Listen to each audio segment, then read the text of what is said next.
Ada. Mana bang? Pelatih bang tadi bang? Pelatih bang aja mancingnya bang. Mana pelatih tadi?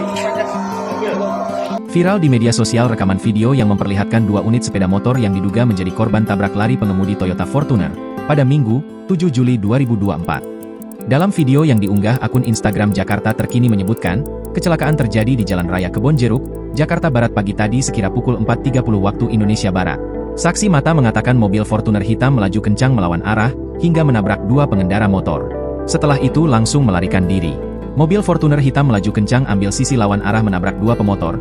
Kebetulan saya hampir kena, cuma masih selamat yang di belakang saya kena, ujarnya dilansir kompas.com, Minggu, 7 Juli 2024. 2 barang bukti berupa bumper depan dan plat nomor yang diduga milik mobil tersebut tertinggal di lokasi kejadian. Budianto, pengamat transportasi dan hukum mengatakan, pengemudi yang melarikan diri melanggar hukum.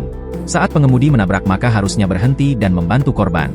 Sering kita dengar terjadi kecelakaan penabraknya melarikan diri. Apapun modus dan kejadiannya, setiap orang yang terlibat dalam kecelakaan lalu lintas memiliki hak dan kewajiban, kata Budianto dalam keterangan resminya beberapa waktu lalu. Budianto mengatakan, jika terjadi kecelakaan maka apa yang perlu dilakukan penabrak sudah diatur dalam Undang-Undang Nomor 22 Tahun 2009 tentang Lalu Lintas dan Angkutan Jalan Pasal 231. Apabila penabrak tidak melakukan kewajiban di atas kemudian malah melarikan diri dengan tidak ada alasan yang bisa diterima dari aspek hukum maka dianggap merupakan kejahatan lalu lintas. Hal itu diatur dalam ketentuan pidana pasal 312, kata Budianto. Ada.